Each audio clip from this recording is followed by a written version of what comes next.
Well, hello and welcome to Adult Music, the podcast with music for the mature mind. I'm your co-host, Russ. And I'm your co-host, Mike. That's Mike on the other side. I just jumped on you. No worries. We're here at episode 122, a special guitar-featured episode. I think we're going to call it something like Guitarasaurus or something. Guitarasaurus is a good name. I'm going to go for that one. We've had summer strumming, fretboard, free-for-all, running out of parts of the guitar to name it after. After last week's trans title that didn't go over well, that's what that was what I wanted about. To say. Like I want to say something to the listeners. We called it a trans musical experience because that's I was thinking, I was talking to these guys I was out with last night. We wanted that name because we figured the algorithm would send us far and wide to all these other people. We'd get all these new listeners, but actually the opposite happened. Yeah. Nobody listened to us last week. Anyway, won't be doing that experiment again. Anyway. Well, to be fair, our largest listening audience is in the U.S., and it was 4th of July weekend. Yeah, there is that. Okay. There's that, too. Anyway. They were probably listening to all that Gershwin and the other American music that we've talked about in the past. Right. Yeah. Anyway, yeah, we tried. And, of course, jazz, which is the American art form. Yeah. Yeah. Yeah, all those jazz listeners in the U.S. Right. Anyway, that's what we focus on here, classical and jazz music. That's what we consider adult music. Sometimes we branch out into other categories as well, but we'll bring you 6 new recordings every week and go into depth track by track and try to have a wide range of artists from different backgrounds, different countries, music from all time periods. We try to go through everything we can. We're well over 700 recordings now into our 3rd year here. Yeah, heading towards 1,000. Oh, man. Yeah, aiming towards 1,000. So anyway, all the music that we're going to talk about, as always, you can find links to in the episode description. There's Spotify there, Apple Music, and at the top of the description, there's a link to the full episode playlist. Again, all the music in one place on Deezer. That's a CD quality streaming platform from France that, well, we used to say it's our favorite, but recently it's been hard to find everything in classical on there in complete form. Oh, God, I've been having so much trouble with this. Yeah, in fact, last week, because I'm doing, I'm searching through for we're doing piano next week. So right. I was looking for some good piano recordings there. And I found a few I wanted to talk about, but couldn't get all the tracks. I don't know what's going on with Deezer there. Their classical music files aren't really, are all messed up somehow. I don't know what's going on there. I hope they fix it. I've tried to figure it out. To them, but if it's something in the automated process or something in between the distributor and the platform, I mean, hopefully they get it worked out because we rely on them. And it's a bit disappointing when things, well, what was that one? Wind Song or something that you told me Wind about? Bells. Yeah, Wind that's Bells. This is an Icelandic. I should get his name. Gudmundsson, Haki Gudmundsson. Yeah. I was checking that out this week because Gramophone had named it as one of their best classical albums of the year so far, and the album's called Wind Bells. He's a contemporary composer. I thought I'd check that out. Incidentally, the physical copy doesn't even come on a CD or SACD. It comes only on Blu-ray audio. Ooh, so you need a Blu-ray player to be able to hear that. They're going for it's the Sono Luminous label, and they're going for the highest possible quality sound, which is cool to have like a recording because I imagine it was recorded in that sort of super high resolution. Anyway, but they do have digital files of it, except not on Deezer. They only had about 4 tracks. Not only that, only one of the pieces was complete. The other ones were all missing movements. Yeah. It was just horrible. And the stupid thing was when you told me that, I don't know, I had a bug in an orifice, as they say, and I said, I'm going to take a look. And I found all the tracks.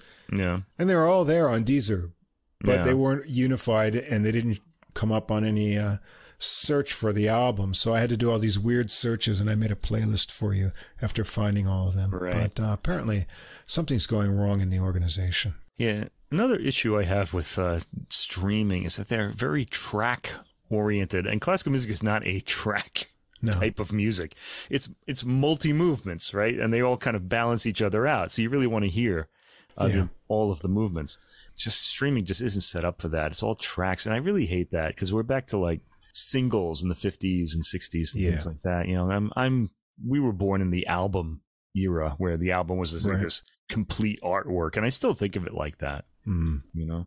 Anyway, hopefully that gets worked out, and enough of a rant about that type of thing. But anyway, wherever you listen to us, because we're on all the platforms and small apps and everything, and the links to all of these things and all the description should be easily available and easy to follow up on the streaming. But if for any reason it doesn't work in the description wherever you're listening to us, you can always come over to our host site, which is Podbean, PODBEAN.com. Everything's very easy to follow and clear there for this and all previous episodes. And if you enjoy the podcast, please follow us or subscribe wherever you listen to us, and tell a friend. Got any music-loving friends?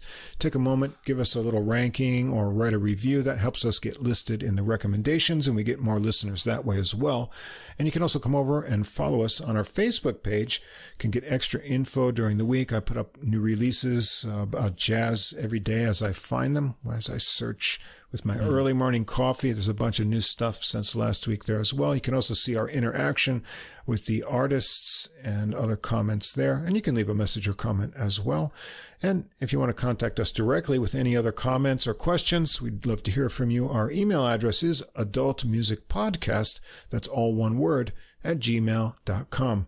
I'd also like to give a nice mention to our friends over at the Same Difference, Two Jazz Fans, One Jazz Standard podcast. Now, we focus exclusively on new releases within the last 3 months, classical and jazz. And in jazz, inevitably, we'll have some standards pop up in the recordings. I like to get as much a mix as possible of new compositions and music, but there'll always be some standards in there. But they focus on one standard every episode that comes out every 2 weeks. That's Johnny Valenzuela and Tony Habra, and they play little snippets of each one and talk about the differences in the versions and what they like and what they don't like. And, well, since the cat's out of the bag now, we're going to have a little bit of collaboration. With these guys. And, well, they announced it in their most recent episode, but yeah, apparently, we, in our description say that, we're broadcasting from our mountain lair in Japan. Yeah. And, they're not so sure that we're actually in Japan. They think we might just not want to be from Idaho or something like that. Yeah. Well, what do you got to say about that, Russ? Anything? Shinjirarenai desho. Yeah, there you go. Take that. Same Difference podcast. It could be. Wouldn't it be like Shigata Ganai? Yeah. Shigata Ganai. Shigata Ganai. Could say a lot of different things, yeah. You can say a lot of different things. Nande shinjite kurenai kana. Yeah. We're not in Japan. You know what's cool about that is now all of a sudden all our Japanese listeners ears like popped. I hope we don't get any, because we have a lot of them too. They get any requests to do a whole episode in Japanese. I could probably do it, but I couldn't do that. It's not that we have anything against Idaho or anything, but yeah, we love Idaho.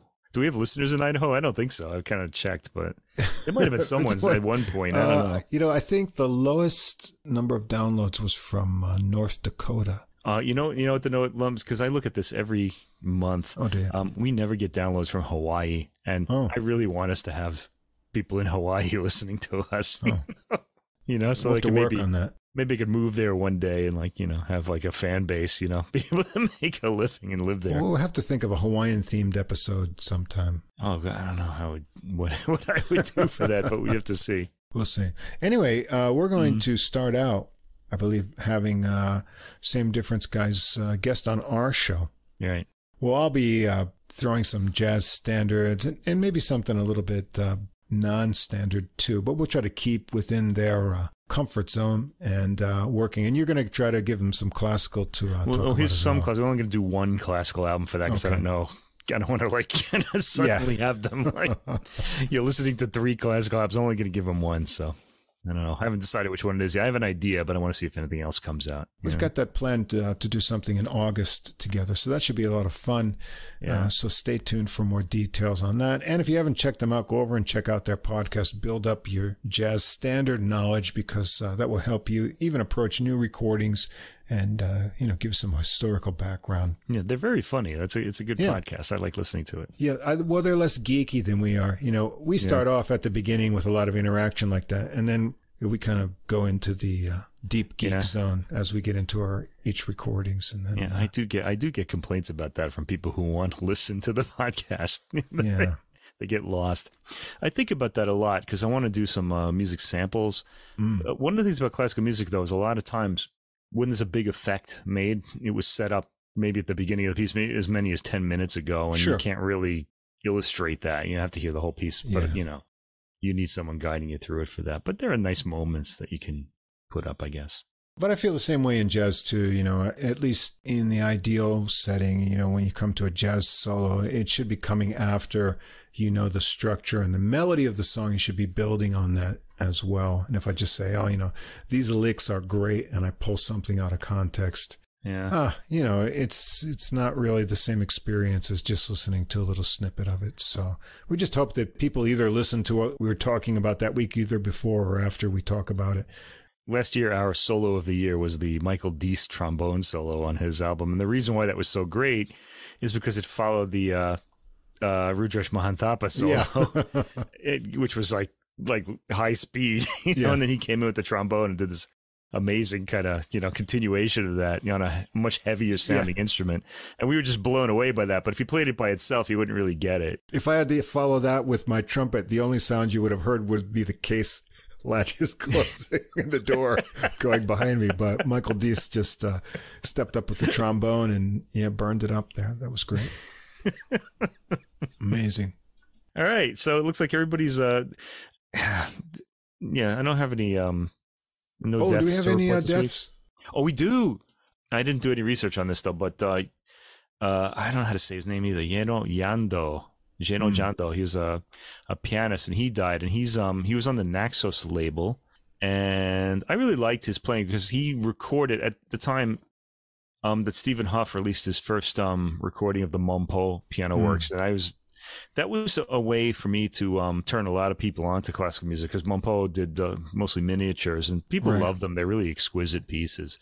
And then Jeno Jando, or I don't know how to say the J's, but he was Hungarian, I think, and he recorded he recorded 5 albums of all of the Mompo solo piano works, and that's how I really got to know them. And I have a few other recordings of him doing Deodat de Séverac, the French composer. There's all these composers I didn't really know much about, and he really filled in my knowledge base there. So farewell, Jeno Jando. I really loved his recordings. I still have them, and I still listen to them. Check out his Mompo. All right, I guess that's not going to get the Dies Irae theme. Because I would have done it, but I didn't really do a formal kind of look at this, because it came up so fast. So I didn't know what to say. So anyway, anyone wants to complain about that, feel free. I'll apologize. He really does deserve more. All right, so tonight, get out your tuners and twist those tuning pegs for all guitar-based music here. And the classical surprised me this week too. So me too. Something to say here. Especially in this first album, which was my my favorite record of the week. Well, my favorite classical record of the week. Maybe my favorite record of the week. I don't know. Because I liked one of the jazz ones a lot too. Anyway, we're talking about one of my favorite composers to listen to, Domenico Scarlatti, Italian Baroque composer who spent most of his working life in Spain, sort of teaching and writing keyboard works for the daughters of the people in the court in Spain. Not a bad life, I have to say, right? Yeah. But he wrote over 500. I think there are 555 sonatas. They're all single movement works, and they're all about anywhere from 3 to 5 minutes long. So averaging 4 minutes about. Anyway, this is an album of Scarlatti sonatas by the Eden-Stell Guitar Duo. They consist of Mark Eden and Christopher Stell, and they're both British, I think. And they called themselves Eden-Stell. Kind of sounds like a beer I'd like to drink, but it's just, I would drink a beer called Eden-Stell. And I would listen to an album by the Eden-Stell Guitar Duo. This was really fantastic. It's on the this was cool. It's on the Deux-Elles label from France. Okay, so first of all, just to start this, in the booklet, Mark Eden remarks in a printed interview that there's not much from the harpsichord repertoire that doesn't work on the guitar. It's good to know. And this album is sort of proof of that. If you're listening, Christopher Stell is in the left channel, playing mostly accompaniment, although they do change, at least for one track, and bass lines. And Mark Eden is in the right channel. So that's nice to know. Yeah. You know who's who. I think what he said is correct about that, but having 2 guitarists is the key, I think, to what makes this really, really interesting. Yeah, there may be, some of these pieces may be possible to play on one guitar, but there are some really cool things that two guitars can do that we're going to hear several times on this album. And one of them is when you get a run from the bass all the way up into the high end, it kind of moves across the channels because it starts in one guitar and then seamlessly goes into the other. It's an amazing effect when it happens. You know, you got to be really on top of it. I'll point it out because I think there are two that I caught, but there are probably more too. There are 10 tracks, so it's not. This is almost like a pop album format, really. It's just 10 one movement tracks. Are they're sort of short pieces, and all of Scarlatti's sonatas are called sonata in. The first one here is D minor, and then they have these K listings. The K is for Kirkpatrick. Now there have been a few. The thing is, music scholarship has really gone through the roof recently, so everybody wants to have his or her, personal sort of, catalog listing. Right. And sometimes, like, different albums will use different, catalog listings, and it just drives me crazy because I don't really know what the piece is, if it's like something else. The first person to catalog Scarlatti's work was Alessandro Longo, so you would get the L listing, but they don't use that anymore, so we don't see those anymore. If you have an old recording of Scarlatti, you might see that. Then you have K for Kirkpatrick's. On some of them, it used to be K and then a small K so that we didn't confuse it with the Kershaw listings of Mozart. And there are other ones now, too, but this album relies on the Kirkpatrick listing. Yeah, I love music. I love, the whole architecture of classical music. What I don't love is how the boring titles these works have. You can't really... It's hard to get people excited about this music if you're going to say, oh, it's a Sonata 512 in... in D minor. It doesn't really... it's not very evocative. I think Debussy kind of started to solve this problem in the 20th century by actually giving his works actual names. Anyway, let's talk about these. The first one, K. I'm just going to call it K instead of saying Kirkpatrick, just because that's what you're reading on the disc. Sonata in D minor K 141 starts this off, and boy, what a great beginning this is. It's really a toccata, and it's a very high energy. And all of these are arranged by, most of these are arranged by Mark Eden, but not all of them. This particular one is arranged by Sergio Abreu, who the album is dedicated to. He recently died. He was a great Brazilian guitarist, classical guitarist, I guess.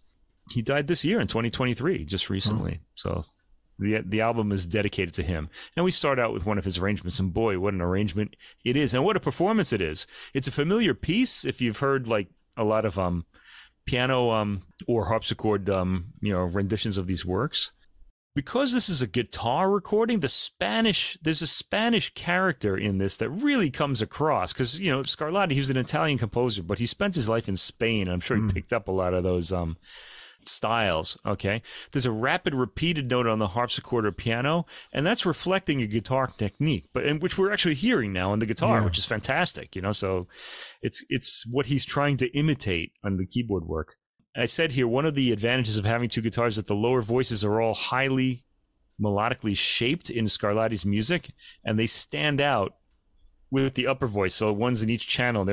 The lower voice can really focus on the melodic material, whereas if you're a keyboard player, you're doing different things with both hands, and it doesn't always come across as, I guess a great pianist, they're always going to come across great, but you can kind of hear the different melodies happening at the same time, and it really just comes across well. This is remarkable playing and sound in this piece. There's a big sweep at the end that starts in one guitar and ends in the other. This is what I was talking about at the beginning. Handed off seamlessly. This is just a great track to sample. This will get you right in. I think when you hear this track, it's the first track, you'll just want to hear the rest of the album, and you'll keep going. It's really fantastic. If you love guitar playing, you really need to hear this. It's really good.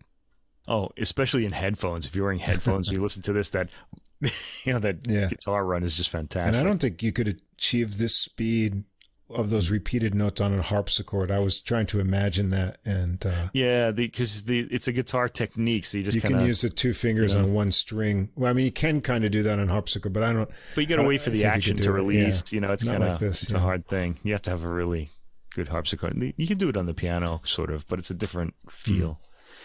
Anyway, the second track, Sonata K115 in C minor. This one's arranged by Mark Eden, and all of the works are going to be arranged by Mark Eden unless I say otherwise, because he did most of them. So this one's upbeat as well. They're really kind of keeping us our toes tapping here with these the pieces that they're choosing. Despite the minor key, it does go into more sober melodies in the in bits of the opening melody. It's kind of like a middle 8 sort of melody, if you could call it that, in the theme. At the 40-second mark, I like the sudden switch to the quieter tone on both guitars. So this album doesn't get boring. The two guitars change their sound often enough that it just keeps the ear engaged. So I really enjoyed the change in sound there, and I know that we're going to get more of this as we go, and we do.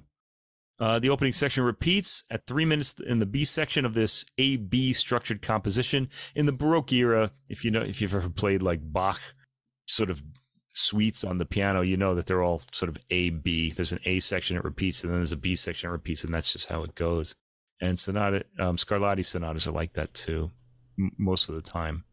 The B section begins with these really wonderful hushed tones, and the melodic characterization throughout is on point. The rhythm is always full of life, even in quieter sections. They never really let that go. No slackening of the rhythm here. Track 3, K116 in C minor, sonata.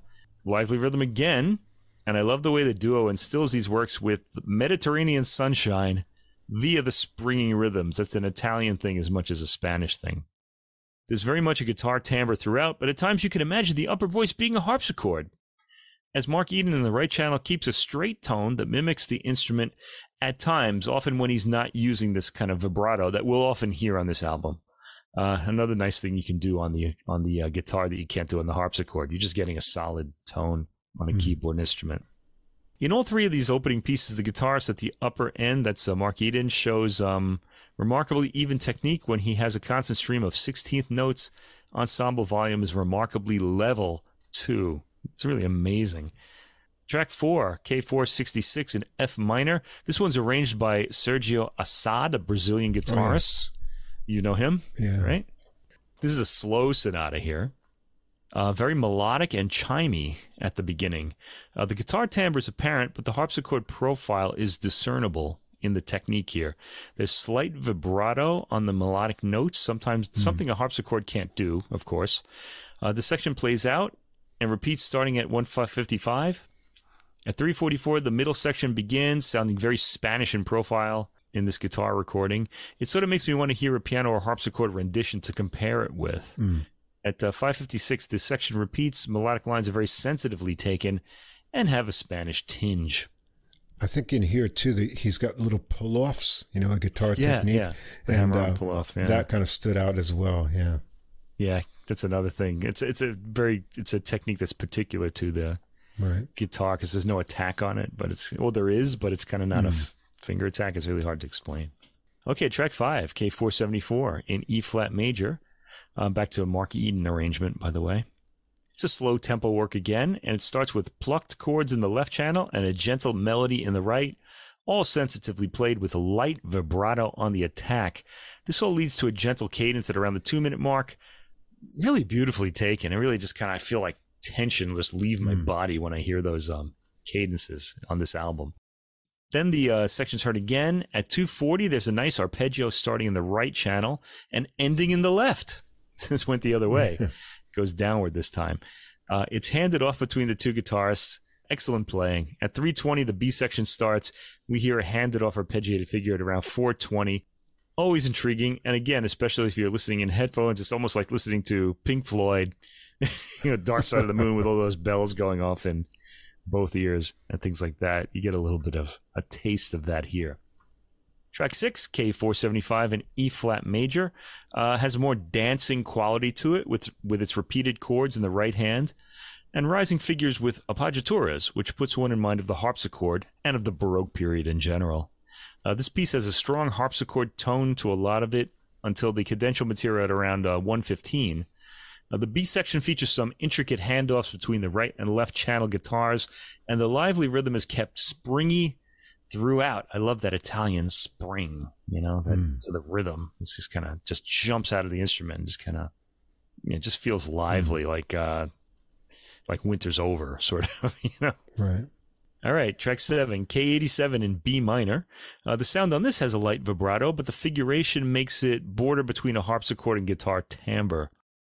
It's mostly harmonized melodic figures. There are some clever delays of the final cadence of sections, and you can hear a string of them from the 3-minute mark on. It's pretty cool. Like they'll keep going towards a cadence, but then there'll be some substitute chord that comes in. It's a teasing thing, and people at the time would have noticed this because they sort of had, this was their language, their musical language was cadences, so they would be waiting for that resting point, and when it never came, it was kind of some, right. It counted as humor in music at the time. It would have made people delighted, I suppose, at the court.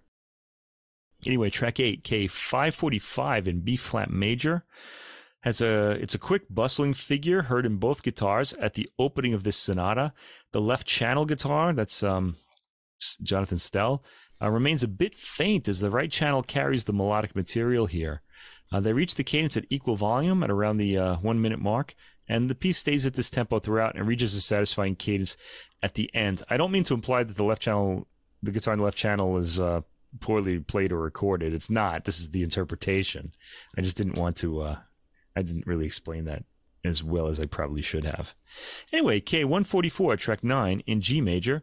This has a slow tempo, and this time the melody's in the left channel, so Jonathan Stell gets the melody here, while Mark Eden is in the right channel, plays the accompaniment. Really, they're both equally expressive when it comes to melodizing, and both use the vibrato subtly and expressively. Then on track 10, the final track, K516 in D minor. These are all sonatas, by the way, I should say. This one's arranged by Stephen Dodgson, who's an English composer that the duo have worked with for many years, and he composed a concerto for 2 guitars for them, which they premiered in 2013. This particular Scarlatti sonata, though, that Dodgson has arranged, has a slow, spacious tempo in 3/4 time. It sounds like the lead is back in the right channel for the most part, though the melodic material gets passed around from voice to voice, or from channel to channel too, from guitar to guitar. The block chords come across satisfyingly with a gentle lilt provided by the rhythm. It's a quiet ending to a well-played and very enjoyable album. Okay, I have to confess that if there's a Scarlatti album available, I have to hear it, because I really love his pieces. They're really easy on the ear. They're short. It's just like a little kind of sugar hit for me, classically speaking, if you could call it that. And they're also intellectually engaging as well. So there's a lot to like about them. I want to recommend, before I talk about this album, I want to recommend my 3 favorite ever Scarlatti recordings. The first one is on piano, Ivo Pogorelich's Deutsche Grammophon album, recorded in 1991, still available out there. Also, Murray Pariah's Sony-released album of Handel and Scarlatti works, which was recorded in 1996. And if you prefer the harpsichord, I really enjoyed Jean Rondeau's Erato album from 2018. Remember that one? Yes. We both heard that. Yeah. That's a really good one. Now, this Eden-Stell, this is a guitar duo one. It's the only guitar duo I've ever heard playing this repertoire. And I have to tell you, I think it ranks as a favorite. It's going to have to be the 4th on that list. Or, it's a unique timbre here, timbral approach here. So I have to keep it sort of separate from the rest too. But it ranks as a favorite because it's so unique and the playing is so great. It's more on the harpsichord side of interpretations because it's historically informed, yet there are little touches where the ensemble can add a bit of vibrato to the tone or use the instrument's ability to crescendo and decrescendo to bring dramatic expression to certain passages. The playing is absolutely extraordinary between these two. The 2 guitars breathing as one, seamlessly handing off lines in a way that made me smile each time I heard it. And Scarlatti's music will make you smile. It's really often bright sounding. Even the slower pieces have a sort of appeal to them in this way. They're all beautifully rendered interpretations. And if you like Scarlatti as much as I do, you absolutely have to hear this. Incidentally, I also noticed that the Eden-Stell Guitar Duo also have a recording of transcriptions of Mompo's Canzoni Danza's other works that I love too, for Guitar Duo, released in 2018. I listened to that too, and I also recommend that. It's on BGS Records. That's a different label than this one, but listen to that as well. That also kind of made my day. Yeah, I found this really interesting and enjoyable. they can approximate a harpsichord sound when that's what they want. Right. But they also bring the expanded possibilities of different attacks, tones, and dynamics that the guitar can add in interpretation of these compositions. And then with two guitars, they can divide the work differently, because as each hand on the guitar has a different task in performance, unlike the harpsichord where you have two hands basically capable of the same things in different registers. But with the two of them working together, they can do, these tasks simultaneously, but they work so seamlessly together and are of one mind that they sound like one performer most of the time. And that's the real mesmerizing part of this recording. And it just brings a whole new dimension to this old Baroque music, because it's wonderful when it's played on a harpsichord, but here there's new levels of depth and interpretation that become possible. And it's really fun and very, very musically thought out. I mean, they really thought what they wanted to do, where they were going, with each piece here. And I think any guitarist and anyone who likes this music, even keyboard players, will find this fascinating. Yeah, in fact, if you find yourself feeling down because of world events, just go right to this album. It's available to you to download. This will just make your day, I would listen to this in the morning when you get up and just kind of feel good the rest of the day. Okay, so that's my classical album of the week, but I like the other two as well. This next one is called Guitar Divas. It's by Heike Matthiesen, and it's on the Ars Production label. Matthiesen is one of the world's leading specialists on the subject of women composers, and in fact, that's what we're going to get on this album. It's all women composers who composed either for the guitar, or these are going to be, some of them are arrangements, I think. I'm not sure, these are all, some of them are arrangements of famous tunes by these women composers. She's German, born in Braunschweig, and now lives in Frankfurt. And she was a master student of Pepe Romero, one of the great classical guitarists of the 20th century. I think I have his recording of the Concierto de Aranjuez, actually. It's a really great one. All the composers are women on this album and are from the same generation, so it's going to be the early Romantic era in the 19th century, but have different life stories. Okay, I'm more interested in the music, though, but we'll talk about that a little bit. All of the works are similar in temperament and are filled with lightness and exuberance according to the notes. I also want to say, before we get into the music, that you had commented on the album cover of this record. Matthiesen is really what was the expression you said, that she's letting it all hang out there? She's looking really. Did you say something like that? I don't know. I don't remember. But yeah, it's quite a sight. This is you might want to be looking at that album cover while listening to this very well played album. I'm glad that the Eden-Stell Duo didn't take the same approach. The guy had a watch cap in the studio, and I was satisfied with that. Yeah, but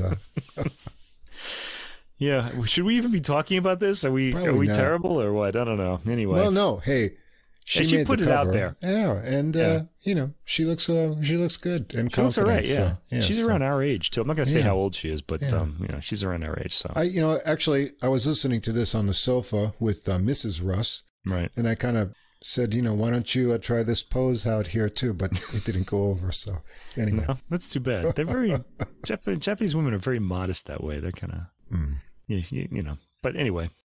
Track one. The composer is Emilia Giuliani Guglielmi. And she was born in Vienna in 1813 and died in Pest. The two cities, Buda and Pest, which make up Budapest. In Pest in Hungary in 1850. So she didn't live very long. It looks like that's she's in her 30s, I think, when she died. Wow, that's pretty amazing. Yeah, maybe around 37. Anyway, this is her prelude number 1. Now, she had quite a pedigree. Her father was the legendary composer and virtuoso Mauro Giuliani. And we did, I think, a recording of his guitar works, or I have one on this list that we haven't listened to. I'm not really sure.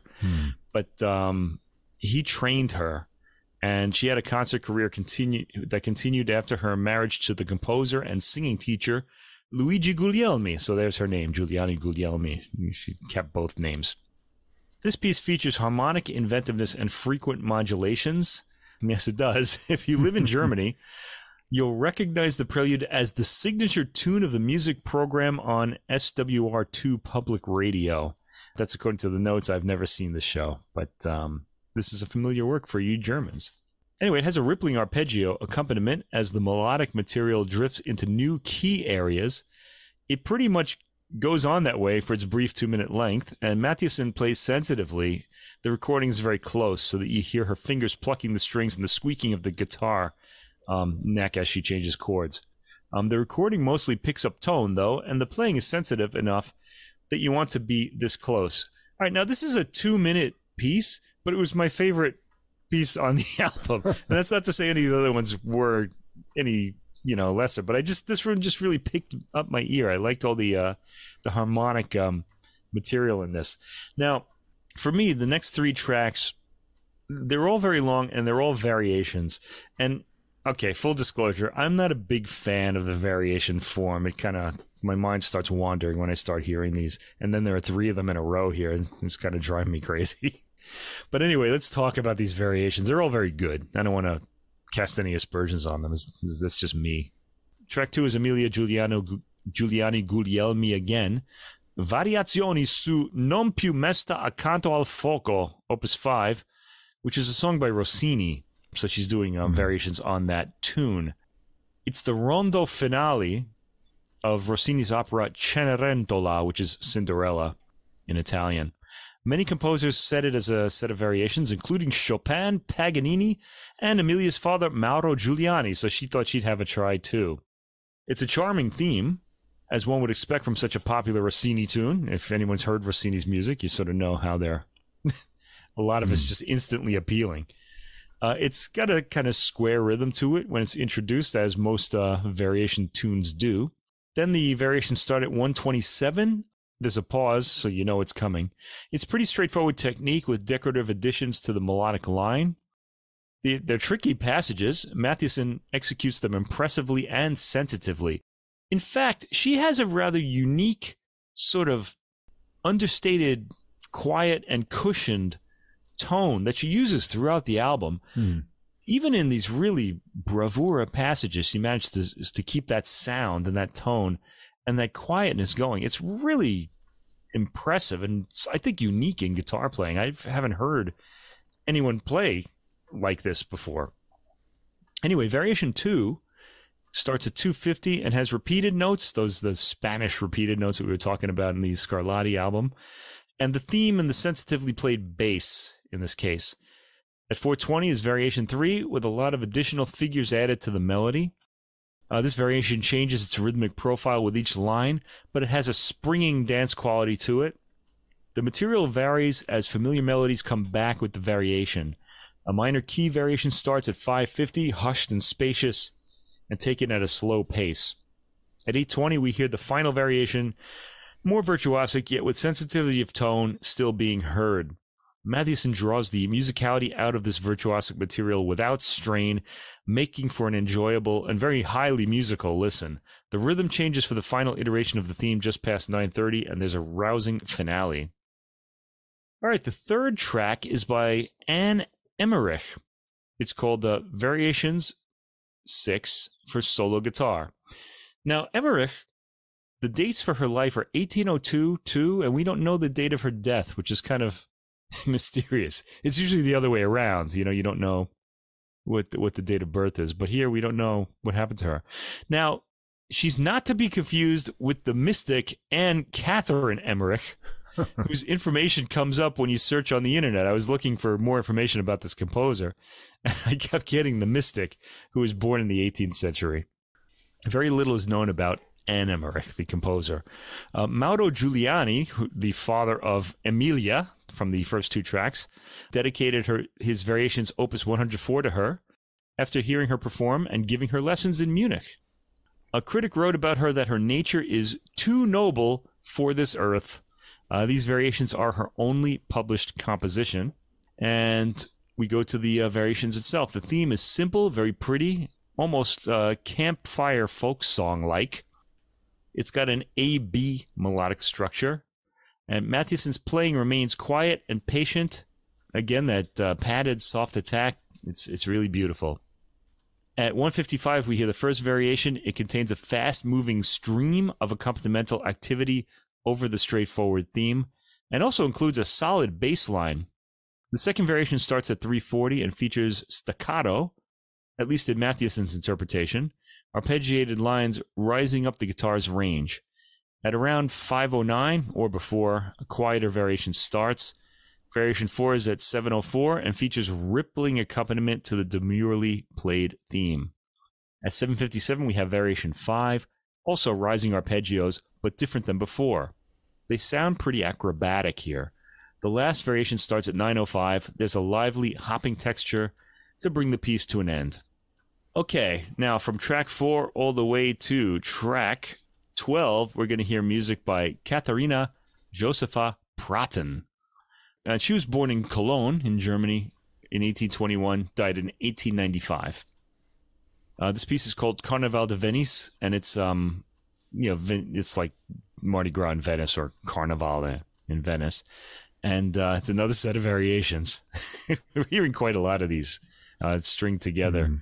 She was born Katharina Pelzer in Cologne, and she performed as a child prodigy together with Giulio Ragondi, who became a legendary composer himself. Her father, Ferdinand Pelzer, was a composer, sought-after teacher, and guitar virtuoso. Katharina married the English flautist Robert Sidney Praten. That's where her name comes from. She performed under the name Madame Sidney Praten when she was performing in the 19th century.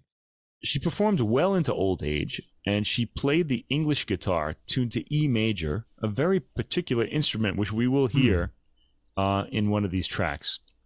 This piece uses conventional tuning, though. The theme is known in German-speaking countries as a children's song with various texts, but it originated as an Italian folk song, which I didn't recognize, I have to say. It's a set of variations, though. It's a fairly romantic theme. At 151, we hear the first variation, played as a kind of folk dance. It's appealing and far more attractive than any variations we've heard in the previous pieces, in my opinion. There's a song-like quality that I was missing in the previous two works. At 244, there's a quick theme and a repeated note variation. Matthiessen's playing is especially sensitive here and throughout this set of variations, and really throughout the album. At 346, there's a theme with hammer-on pull-off figures. The next variation features figures leading up to the higher thematic line. The variation at 558 has a song-like question and answer quality to it.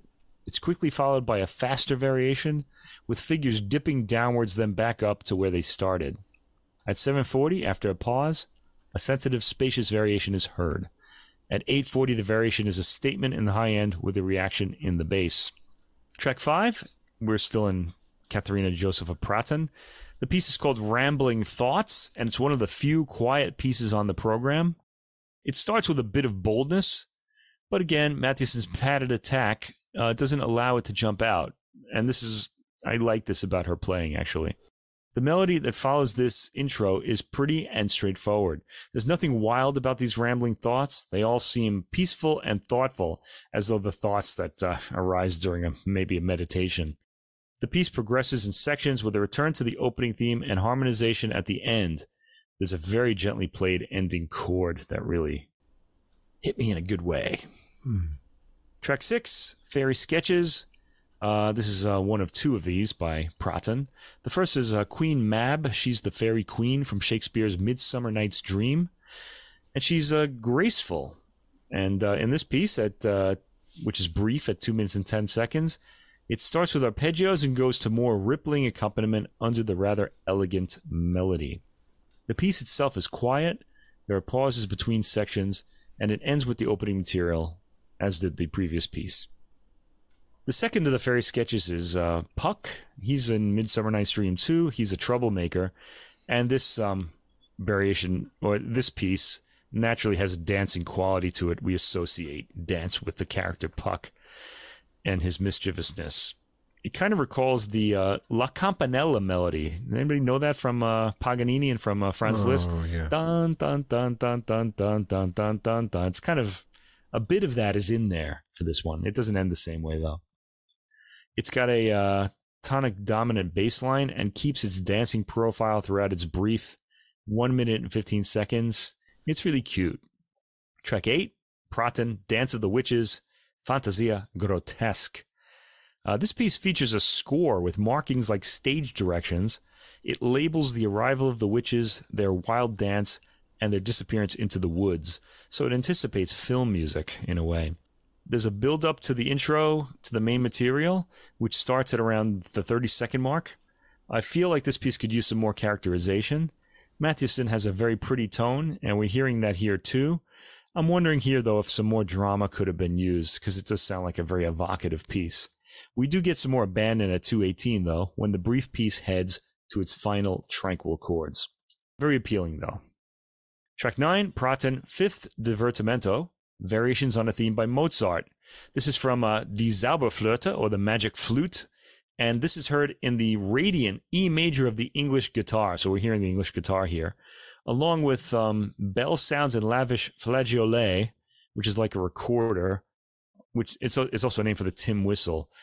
These tones are supposed to be being evoked by the guitar, but to be honest, it kind of sounded like a guitar to me all the way through, although a brighter one since it's in it's the E major guitar. So listen for those bell sounds and flageolet or tin whistle tones coming from the guitar. There's an intro. The theme comes in after 30 seconds and sounds like a song theme, but I can't place it really from the opera. Even though I haven't heard Magic Flute in quite a while, and this piece isn't really, I can't really place it. But anyway, it's played in thirds and sixths. The first variation at 110 has a flowing bass. Matthiesen gets a gentle touch in tone. The second variation at 150 features harmonics, and they sound sonorously on the E major guitar. I'm a big fan of guitar harmonics, so I really enjoyed this one. We're going to hear a lot of those in the next album, by the way. At 231, we get rolled bass that makes the theme sound a bit Spanish and very idiomatic for the guitar. The next variation at around 320 features some syncopations in the bass. The variation at 4 minutes has comments in repeated note harmonics. Track 10, Serenade by Praten. This has Spanish echoes and rich harmonies. It's not a rondo, or it kind of is a rondo, but the theme is varied slightly each time you hear it come back. It has a sort of habanera rhythm in the intro. The theme follows with a bass note and then chord accompaniment, like bass note, then chord, bass note, then chord. The first departure has a dance rhythm with a hard accent on the downbeat, then back to the main theme with rolled arpeggiated chords in the accompaniment. We then hear a theme with a busy active accompaniment. The theme is back at 320, sounding much like it did the second time we heard it, but with some new figuration for its B section. It leaps up for what may be the first forte we've heard on the album at the end, with a dancey, high-stepping feel to it. It ends joyfully with pretty harmonics at the end and a cadence after that.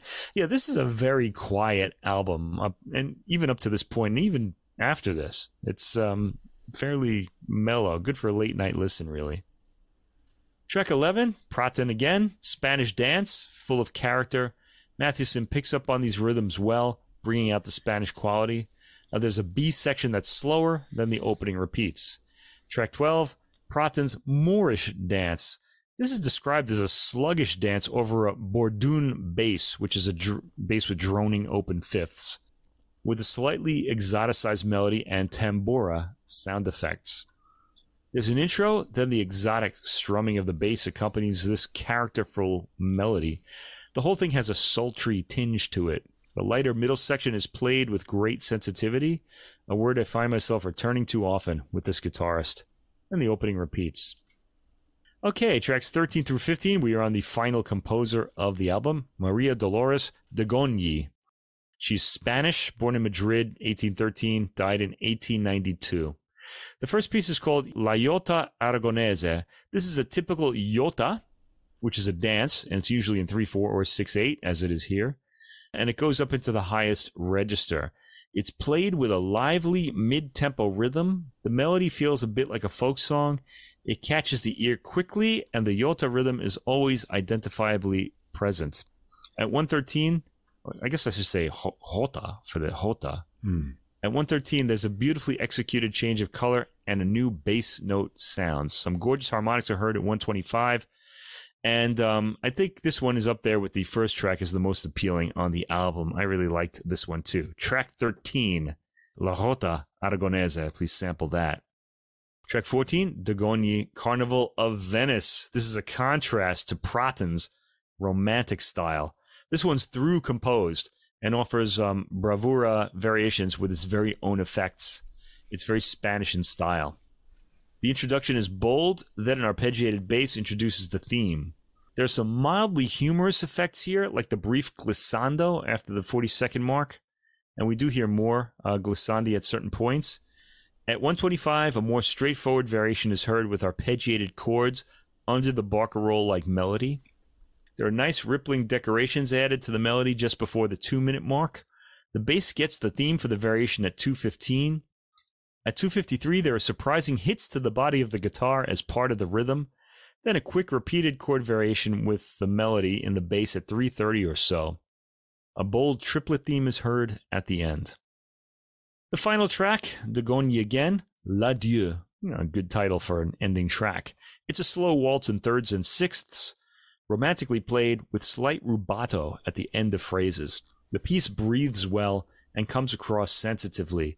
Matthiesen practically caresses the entire piece out of the guitar. A new spacious theme is heard at the 2-minute mark. This piece seems shaped like a rondo as the opening theme comes back at the end. All right, so Matthiesen is a gentle player, even maintaining a quiet tone in virtuosic material. You have to go to her, but if you do, the rewards are great. The music on this album isn't necessarily gentle, but comes across that way on this recording due to the interpretative quality that Matthiesen gives these works. It's actually a pretty soothing listen, as well as being a lesson in some forgotten 19th century musical history. The works make demands on the guitarist, but not on the listener. The program is front-loaded with 3 long sets of pretty standard variation pieces, which for me was a little too much, despite the beautiful tone and attack in the playing. Matthiesen is herself enjoyable to listen to. I would call this recording very feminine in the best sense of the word. And the performance eschews boldness for beauty of sound. If someone else played these pieces, they'd sound differently. So I'd say this is a unique recording and unique performances of these works, if anyone else were to take them up. Bolder elements are underplayed, though, more for a beautiful effect. Matthiesen is a modest player with a great technique and tone, which he never loses. So, should these forgotten pieces by women be played more often? I would say absolutely. There's still a variety of interpretations available to guitarists, and I wouldn't mind hearing other approaches to these works. Have we missed out on hearing some great music by not having ever heard these works? Not really. They're the salon pieces. We have missed out on a lot of enjoyable music, though, and the playing on this album informs us of that in the glowing feeling that it leaves us with. So these are really kind of light pieces, very enjoyable, and well worth getting to know, I'd say. And an excellent late-night listen for you. Yeah, I thought it was all pleasant music, a nice program. I think it would be at least worth a guitarist's time to check it out, and maybe something to add to the repertoire, and certainly should be considered for future performances. I'd like to hear other interpretations, maybe. Mostly what I got from this recording is Matthiessen's playing herself. Right. Really lovely tone. Yes. And what she did with this material, even in all those variations, is bring really excellent phrasing to it. And I thought as a performer that she never sacrifices tone to technique. Right. As some That's even true. great guitarists do. Right. They will bring what they're capable of in speed and other sort of pyrotechnics at the expense sometimes of, the tone. And we allow that. And in her case, I never even sensed that. She has, Right. A really good technique, but it's always within the bounds of making a really beautiful sound. And I found that really admirable in her playing style. And so that's what I really enjoyed about this performance. Yeah, I found that really unique about her, just that beautiful tone all the way through. And the padded attack, too. There aren't any real, fingernail-type sharp attacks. I think she uses the pads of her fingers a lot. I can't really say how she gets the sound, but it's... That can be, I'll have something to say maybe in the next recording too. I think it's a lot with technique, but it also depends a lot with guitar on microphone placement as to where the sounds get picked up. But I thought this recording was really well balanced. I thought I heard everything in the guitar nicely and a really balance of tones and enough attack. Okay, the last classical album of the week is on ECM New Series, and it's called El Último Aliento, which means the last breath. And the title is taken from the final track on the album. So we'll get to that soon. The guitarist is Zsófia Boros. She's Hungarian and is based in Vienna, Austria.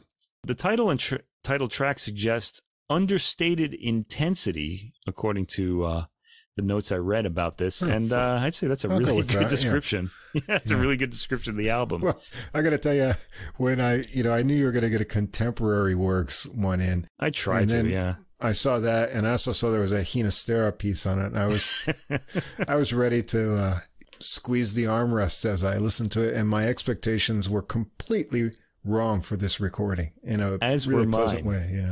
Yeah, especially for that Eden-Stell piece, because he's usually very bold, let's say. Anyway, this is Boros' third recording for ECM New Series, and the focus on the album is split two ways. One spotlight is turned towards contemporary compositions from Argentina, and the other on the multiple idiom-spanning music of French composer Mathias Duplessis. So we're going to hear a lot of him. And I rather liked his music a lot. I'd like to hear a lot more of it. Yeah, it was really nice. After this, I'd like to hear some even works for other instruments that he's written, because he's very timbre conscious, like most French composers are. Anyway, Duplessis' music starts the album. By the way, he's French, born in 1972, so he's around your age, I guess. A little younger, yeah. A little younger, okay. De rêve de pluie, of dreams and rain. I had a lot of that today. Anyway, this is extraordinary playing. Like right away on this piece, you really hear what you're in store for. It has a harmonic repeating bass note, so you're hearing harmonics, like the string isn't pressed all the way down on the frets, and you get that harmonic ringing. Opening the piece, followed by a rippling figure, and then a melody above that. This is already impressive playing. You're hearing three voices isolated beautifully by the playing. Yeah. It was really extraordinary. I was like, just wow, right away when I heard this. Boros keeps the three different voices very clear on the guitar, clearly articulating all of them. The recording is full and has ample reverb, does it not? Yeah. Basically, it's a typical ECM recording. They really like reverb over there. But the recording is also very close, also typical of ECM records. This is a Manfred Eicher production, and he really does like his reverb and close recording. So none of the sound gets lost in the reverb. There's never any danger of that. This is a piece with a lot of detail, and it all registers due to the marriage of a clear recording and some technically impressive guitar playing. It's also melodically beautiful, given a bit of Spanish feel in the articulation of the melodic lines. It's a demanding piece to play, appealing to the ears, and beautifully executed here. I'd say this is a must-hear. Track 1. Okay, we get to the Argentinian composers next. Joaquin Alem. This is his piece, Salir Adentro, which I'm guessing means hop on or get on board or something like that. Okay. The piece with its arpeggiated bass line and yearning melody comes across with a bit of a dance quality to the rhythm. Its melody turns more to figuration as it goes on, always coming back to the melody. I like the full sound of the playing on the recording. The middle section of the piece features the strings being hit or the body of the guitar being hit. It sounds like the strings are being kind of slapped with the palm of the fingers. I'm not really sure how she's doing that. And comes across fully. I'm wondering if the guitar itself is amplified or if it's simply closely mic'd. Do you have any opinions on that? I found this one particularly echoey. Yeah. It depends how you listen to it. If you listen to it in headphones or really, close up, you're going to notice this real reverb effect. Right. I think it's just the recording technique, actually. You think? Okay, so I was wondering if she had pickups on the guitar. I was because it did sound kind of like highly amplified. Anyway. Yeah, I'll mention that at the end when I make my comments. Yeah. Okay, so finger squeaks are fully captured on the fretting hand, and the strummed chords threaten to turn into sound haze, but most of the piece is quiet, and again, detail is captured admirably. Track 3, Quique Sinesi. He's born in 1960. El abrazo, which means hug. For this, Boros straps a rubber band around her guitar strings. She started doing this so as not to wake her children while they were sleeping and she was playing. And she found the sound particularly beautiful in this piece and recorded it that way. So that's not part of the composition. It's just something she did. Anyway, the muted sound is due to the rubber band. It's pretty interesting, I have to say. It sounds dry and rattly, especially due to the rapid fingerwork in the picking hand. The whole approach of the composition reminds me a bit of Enya, the way she would figure, her figuration, on the piano when in a lot of those kind of slower pieces. Needless to say, it's a quiet piece with the rubber bands. There's a lovely passage with harmonics at around 2:30 that you may have to turn up the volume to hear. Anyway, track 4, the dreaded Alberto Ginastera, the only non-living composer on this album. Now, I'm a big fan of Ginastera. I recommend his harp concerto to anybody who doesn't know his music. In that piece, his music can be very almost barbaric in its rhythmic intensity, and he wanted to change the profile of the harp from an angel instrument to something a little more satanic. Yeah, and he achieves that well in that piece. It's actually got some great melodies in it too, so give that a listen. Here, however, we're hearing Milonga, Opus 3. It's unusual for him, or for what I've heard of him. It's a fairly atmospheric work. It's gentle, not a quality I associate with this composer, and brief at 2 minutes and 15 seconds. It comes across as a folk song, as the melody is in the foreground, and it's very pretty. Anyway, we get back to Mathias Duplessis, Le Secret d'Hiroshige, who apparently is Japanese. I don't really have any information on Hiroshige. Maybe woodblock artist, isn't it? Is he? Yeah. Okay. I guess we're going to find out what his secret is here in this piece. It has a spare beginning with gentle. Yeah, gentle is an operative word for this entire program and album, really. It's gentle sounds in the upper voice. The spacious nature of the theme is continued by rapid, repeating notes in the high end and a bass line in the lower. Generally, the upper voice will pose a melodic line, and the lower end will answer. In the middle, the melody on top becomes more emphatic, but never obtrusive. Strong, loud, rapid, repeated notes are heard near the end, followed by a gentle line with harmonics to end the piece. So I guess that the kind of question-answer quality of the piece, if you can translate musical sound into words, you would know the secret of Hiroshige. Track 6, Duplessis, Perle de Rosé.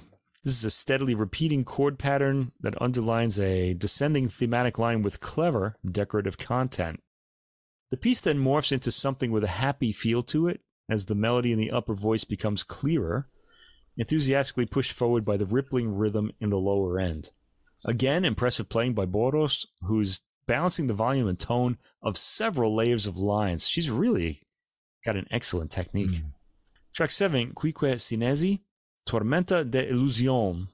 And this is played on the ronroco, which is a stringed instrument from the Andean regions. It's kind of lighter. If you've heard Andean musicians playing, if you live in a big city, sometimes they're around with those kind of smaller guitars. That's the sound of this instrument. The instrument has 10 strings arranged in 5 double courses, sort of like a 12-string guitar, except that this one has 10. It's similar to the charango, the instrument for which Sinesi originally conceived the piece. This piece is rooted in South American folklore. Okay, we have the internet. We can look up what these instruments are, but I just want to point out, I really hate it when people say that. What is a ronroco? Oh, it's like a charango, and I don't know what that is either. So is it like a burrito or what? I don't know. But yeah, I did look them up on the internet, and I've seen these instruments before. We've heard, I think, Peruvian musicians playing similar guitars. Anyway, the ronroco has a sound akin to the mandolin. And again, it's recorded very close in a very reverberant acoustic. All of the detail is perfectly caught due to the closeness, and there's a lot of figuration to be heard. The thematic material also moves rather quickly. We hear repeated notes in 2 separate voices in the material at around the 1-minute mark, and the opening repeats. Track 8 is Duplessis again, Le Labyrinthe de Vermeer. Now, Vermeer, I know, is the painter. This starts slowly and ponderously with a harmonic in the bass. Yeah, I should have guessed Hiroshige from this. He's got a thing for painters here. Okay, there's a harmonic in the bass, answered by the high end, then a full-tone bass note, and another answer. It goes from there into more complex lines, always atmospheric. The middle section changes to a more melodic profile. Once again, there are rapidly repeated notes in the high end, accompanying a bass line at 320, a technique Duplessis seems to favor. We've heard it quite a bit on this album in his works. The middle section ends with a beautiful atmospheric harmonics. Then we get a sort of coda leading to a harmonic to end the piece. Track 9 is Duplessis again, Berceuse, which is a lullaby. It's a very beautiful theme played with sensitive bass notes. It's more song-like than the other Duplessis pieces, yet full of atmosphere, as we would expect from him. It quietens as it goes on, as though it's trying to lull the baby to sleep and getting quieter as the baby loses consciousness, more and more. And then it ends very quietly. Track 10, Duplessis, Valse pour Camille. It's a waltz rhythm that's more of a song than a dance. In fact, this doesn't really sound like a danceable waltz. It's just got a waltz sort of rhythm. The harmony is evocative and colorful in the bass line, which also keeps the rhythm. The melody is front and center throughout. There's not much meandering into figuration, though there are some beautiful close harmonies in the higher end in the middle of the piece. The opening material returns to end this gracefully played piece. And I also enjoyed the thing that takes away from the dance-like quality is that in the bass there's some pretty colorful sort of harmony. There's some colorful harmony that doesn't really sound smooth, you know what I mean? So I really enjoyed that about it too. Some notes really stuck out. The final track, Carlos Moscardini, born in 1959. This is the title track, El último aliento, meaning the last breath. Starts fully in harmonics, but eventually gets to more melodic material.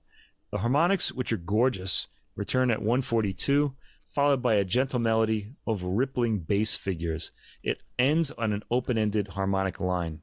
All right, well, I had the volume turned up considerably for this album, eager as I was to capture all of the detail. Some of it's very quiet. The program seems to have been chosen for its atmospheric nature.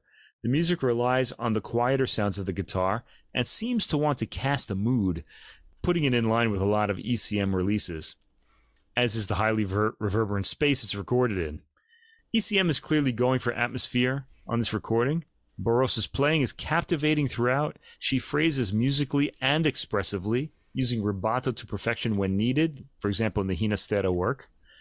I think this is a program that relies on timbre, especially the Duplessis works, and Boros has a genuine feel for that, capable of a lot of tones and touches. The program itself went by fast. So enjoyable and undisturbing was it, and short. It's only 39 minutes long, very short for a classical recording. You might want to put it on repeat, because I really was left wanting to hear more after the album was over. It's something different for the guitar, an atmospheric recital. We don't usually associate atmospheric playing with the guitar, and it works very well here. All of the tracks are sort of pop song length, sort of like the Scarlatti album, so I guess it makes a good bookend to that album, averaging around 3.5 minutes. I suppose 39 minutes is long enough. I would put this on repeat and listen a lot more. I liked it a lot. I guess it should have been longer, I'll admit it. I wanted it to be longer. Yeah, this was a pleasant surprise for me. What a dreamy collection of music. And everything fits in the program well, even the Eden-Stell, which I was worried about after the violin concerto we heard recently, which the only thing that worries me about Eden-Stell is the neighbors. Anyway, even his piece was very mild and pleasant and fit right in. I was especially charmed by the Duplessis compositions. Yeah, I like those too. And Boros' playing is really beautiful. First of all, a lovely tone in all the registers, pearly high notes, wonderful phrasing. This is one of the prettiest collections of guitar music in one recording that I've ever heard. And the recording itself, the sound is rich and full. In some places, the reverb is a bit much for my taste. Reminds me a bit of those old Windham Hill, like George Winston recordings. You know? And in a few places, I wanted a bit more articulation sound.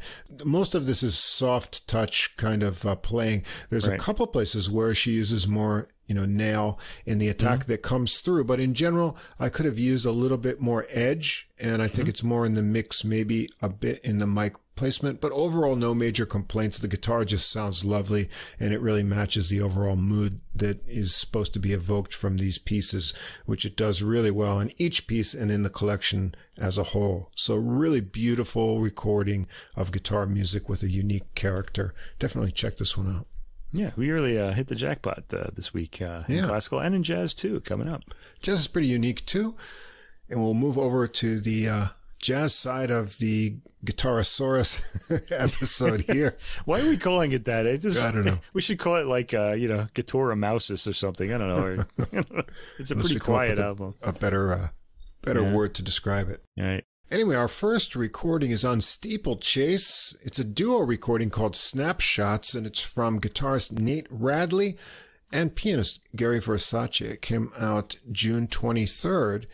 Now, Nate Radley's a guitarist born in Concord, New Hampshire, studied music at New England Conservatory, and he graduated in 2000, and he moved to New York City in 2003. We've heard him before on the podcast. His previous release, Puzzle People, that's back in episode 46, that was called Fretboard Free For All. That's a pretty good title. It was a pretty good name. That was a trio recording of which I said, this is my own quote, Radley's solo ideas really pull you in and make you want to listen to his ideas. The original tunes are interesting, as are the arrangements of the other cover tunes, and I enjoyed the space and breathing room and adaptive rhythm exploration from the great interplay between the trio. So remembering that recording and considering his partner here, Gary Versace, who I've always really enjoyed as an accompanist, I thought this would be an interesting one to check out.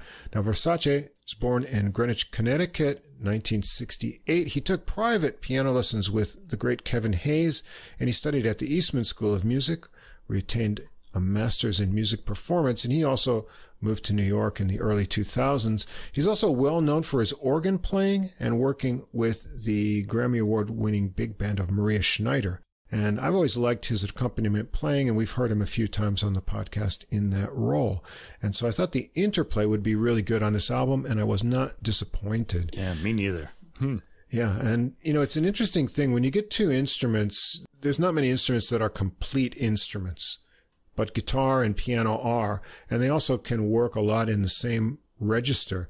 So you need players, even on one recording we have guitar and piano, they have to be dividing roles and not sort of overlapping. And in just a duo format, you don't hear it too often, but this works really wonderfully here. And we're going to have a lot of Radley's original compositions, as well as some really interesting choices of tunes to cover. But we're going to start out with his original composition, Juniors. That kind of interaction I was hoping for comes right away here. Radley gets this going with some chords with a kind of choppy, playful rhythm. Versace joins the chord figures and adds bouncy interval figures in between that they start to work together, and it keeps you guessing about the meter of this tune as it develops with more little phrases, but then it takes on more of a clear 4-beat kind of feel to it. A new section has Versace getting some ringing high register dancing figures over muted lower lines from Radley, and then they lock in with a repeated rhythmic phrase idea that works around the harmonies and builds up and gets more variation. Radley solos first over snappy chords from Versace and plays interesting melodic lines of tight figures into some chord soloing and then longer lines of ideas. And what I like about him is his varied articulation. It's always really interesting, and this is just one example of it. Versace's solo has relaxed phrasing with tumbling figures, getting more rhythmic, and then interesting two-hand figures in the upper register, some speedy triplet figures as well. They get into more sections of exchanges and working lines together.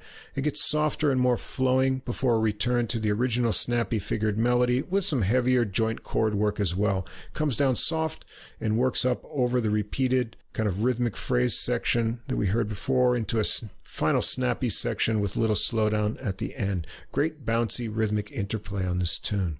Track 2 is another Radley original, Big Reach. And Radley gets it started with a 4-bar intro of alternating chords with a very fun bass line. Versace joins in for a round as well, some tasty ringing piano lines, and they work together on a first section of the melody. It's like a 12-bar blues, but takes some interesting harmonic turns from the 7th measure.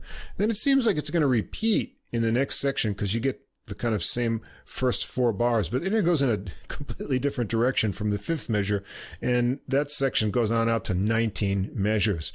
It's a kind of unusual composition structure there. Then Versace gets some bluesy piano, going to pass things back to Radley for some improvising. Interesting springy phrases, bluesy licks, and chord phrases mixed in, triplets and muted ideas before it's finished. Radley continues with some muted bass and chord ideas under Versace's swingy and bluesy piano solo with fun triplet ideas and trills, and they go through the melody sections again, and then work up a vamp for some more final exchanges to the end. Track 3, Some Other Blues, a John Coltrane tune. You know this from John Coltrane's Coltrane Jazz, 1961. While the original recording starts right in on the 12-bar blues form, they give it a rhythmic intro of 8 measures, and Radley takes the melody for 2 rounds.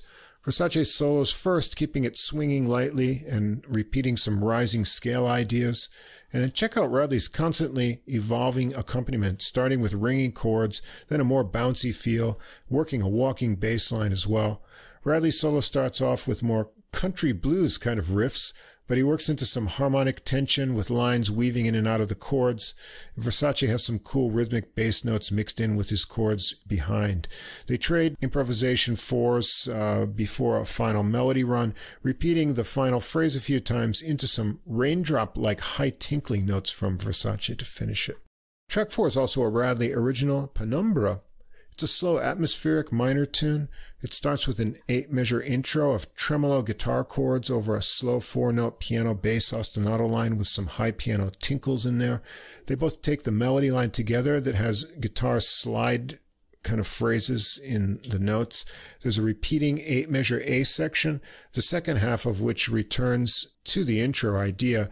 The B section modulates with a descending second half, and then a final section that has like 4 measures of the intro idea and then 8 measures of more harmonic movement. Versace starts with some soft but rhythmic repeated note ideas into a gentle solo, and Radley keeps the bass line going underneath with a muted touch in spots while the tremolo tones keep ringing above. Radley has a tasty solo here with little bends and bluesy touches and trilly ideas.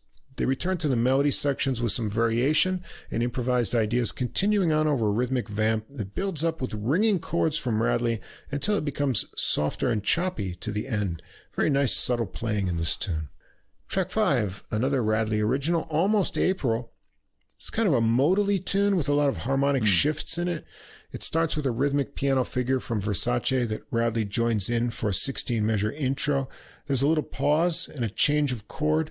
I'm not sure of the structure here, but it seems like 2 18-measure sections and then a transition section of synced up bass figures that makes a transition to a bright harmony change for Radley to start a solo over with funky little bass figures from Versace. Radley's muted notes are really tasty and fun, and the changing rhythmic feels are engaging. They work up to a ringing chord section together that Versace moves into his solo from. He shows a light bouncy touch and some speedy runs all over tricky left-hand rhythms, and things get light and trickly before returning to the melody, ending up with the synced bass line phrases. Oh, and here's a surprising one. Track 6, 3 Days, Willie Nelson. This is a song written by Willie Nelson that was originally recorded by Faron Young, 1961, The Young Approach. And Willie Nelson recorded his own version of the song on his 1962 debut album, And Then I Wrote. Well, check out that version if you don't know it. It's a great little tune. But they slow that down and give it more of a bluesy groove here compared to Willie's original version. And they come right in with no intro. Radley takes the melody, and this tune starts with the chorus. Once in a while that happens on a tune. You get chorus and then verse. Versace is up for a relaxed but rhythmic solo first over tasty muted bass interval ideas from Radley. He works into more animated lines, more rollicking bluesy two-hand ideas. Radley has a lot of fun here with hesitated notes and double stop lines mixed in with chords and trills before more fluid, speedy lines come out. And they trade some cool lines of triplets and other chordy ideas before a fun final rhythmic run through the melody sections and a bluesy ending. A great choice of a country tune to give a jazz take on. I thought it was a lot of fun. And then a tune I haven't heard for a while, but I was happy to hear it again. Who Can I Turn To? Anthony Newley and Leslie Bricusse. This is originally from the musical The Roar of Grease Paint, The Smell of the Crowd. I guess it was in the UK first in 1964, but it didn't do well. And then it made a tour of the US later that year.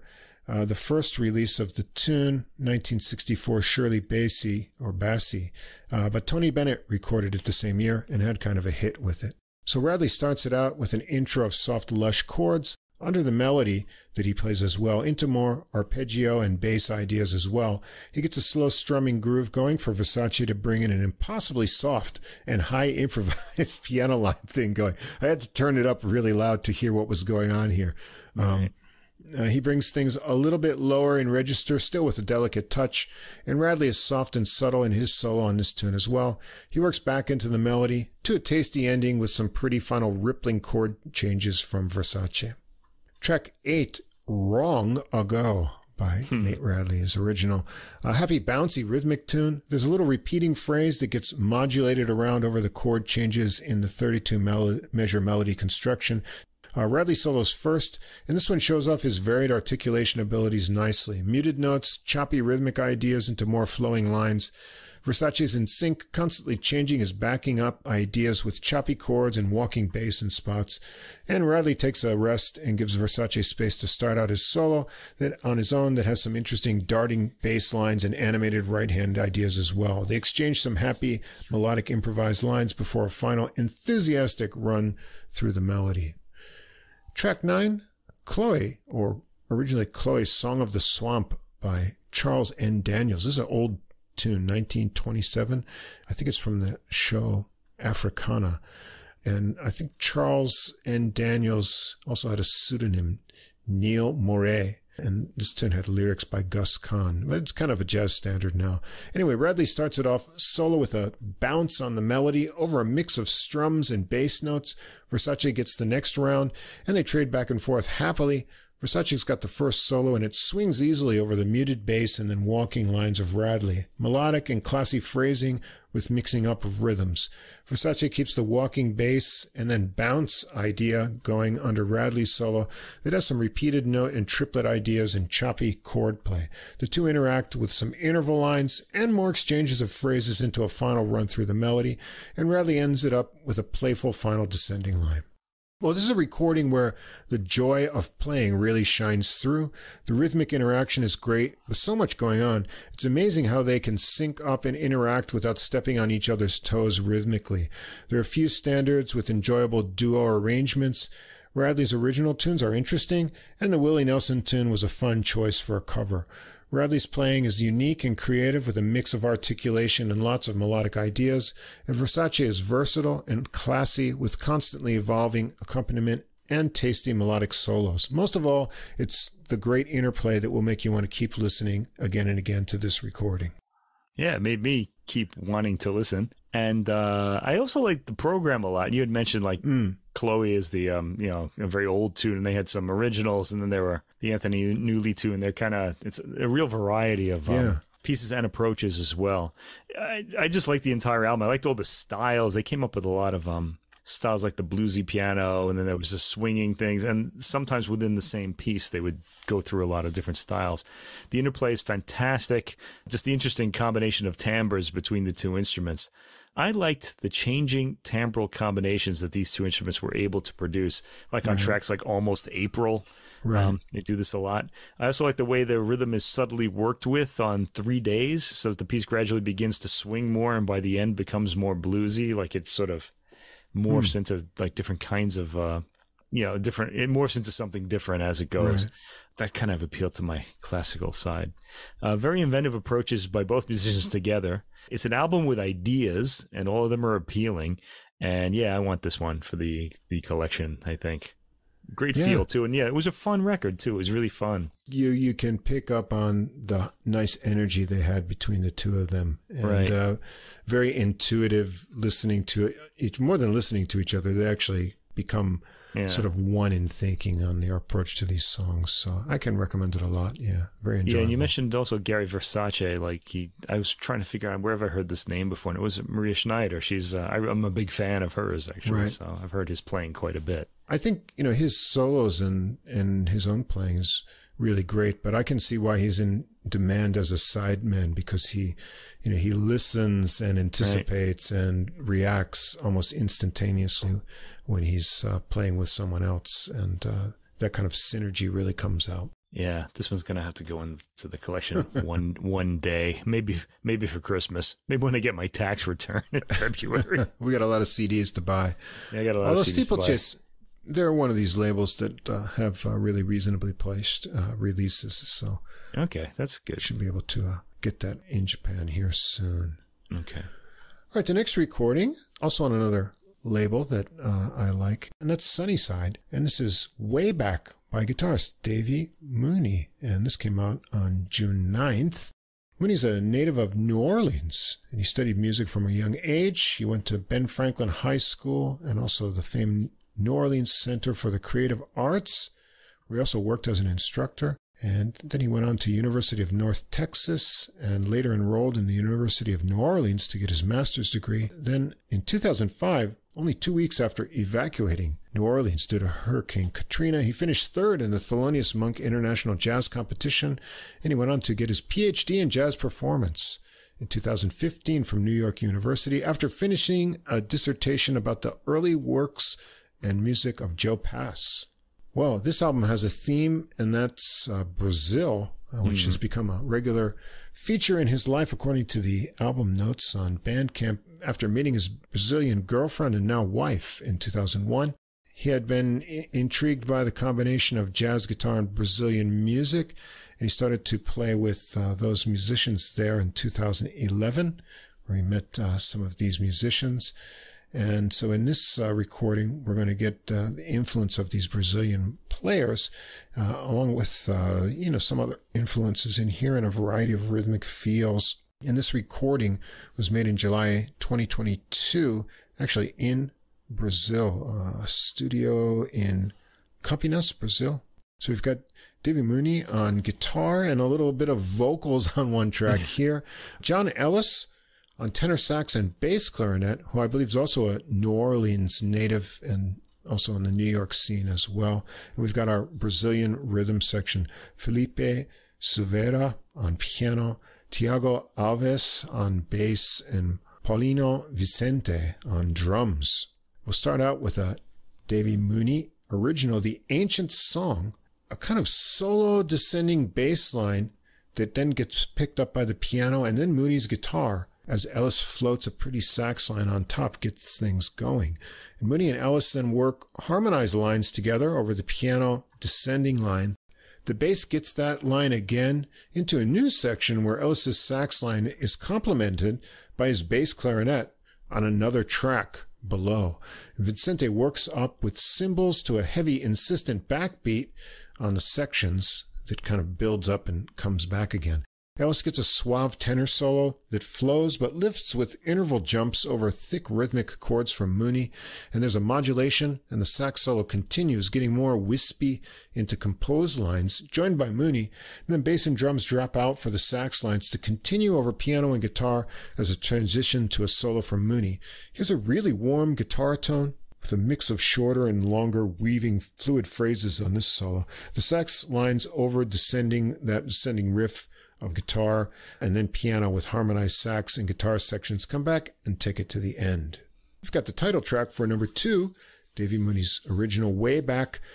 Swinging and syncopated, this tune is built around a repeated phrase idea shared with guitar and sax that changes with the harmonies. There's an opening section of 2 different 8-measure sections, then the sections of 8 measures and 6 measures come up that repeat again. Silveira is up for a piano solo next over charging walking bass from Alves. He plays flowing melodic lines, broken up by spaces that build anticipation nicely, pushing more with chords as he goes along. Mooney follows with another fluid solo. He builds some tension with shorter phrases and then some hammer-ons in his phrasing as well. And Ellis gets to trade some eighths soloing with Vicente's drums. They play through the melody sections the same as the beginning, with some final smooth doodles from Mooney at the end. Track 3, another Mooney original, Bachchian. Apparently this takes its idea from the structural concept of Johann Sebastian Bach. It's kind of, they describe it as a martial cadence that you hear with the bass and bass clarinet. I thought it's a really unique one with guitar and sax unison phrases that alternate with kind of full ensemble measures where that bass clarinet works with the bass line. And the phrase lengths and meters change up to keep you thinking. The first 2 guitar and sax phrases are 6 beats. Then they change to 5. And the 4-beat measures of the full band in between sometimes change up to 3 beats as well. The guitar and sax line gets more development as it goes on. And then after a transition section, they split into harmony before the final unified phrase launches Mooney on a solo that features some speedy double-time licks and minor melody exploration. Silveira gets a piano solo next with a meandering quality. The guitar and sax phrases return over the bass clarinet and bass, which then carry on over the progression for Vicente to do some drum work with precision-placed hits and fills, and guitar and sax lines come back into the harmonized section and a final phrase just like the opening to end it.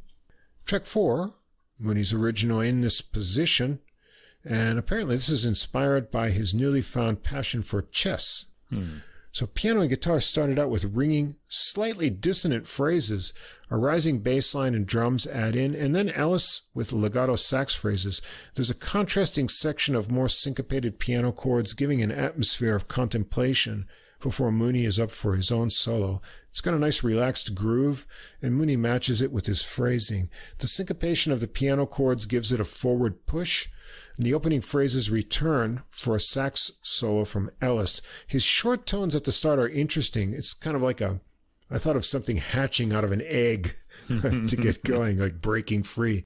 Then he works into more animated ideas and into the high register as well, pushed on by Mooney's rhythmic chords. It works back to the melody with the legato sax phrases over the interlocking piano and guitar lines coming to a gentle ending.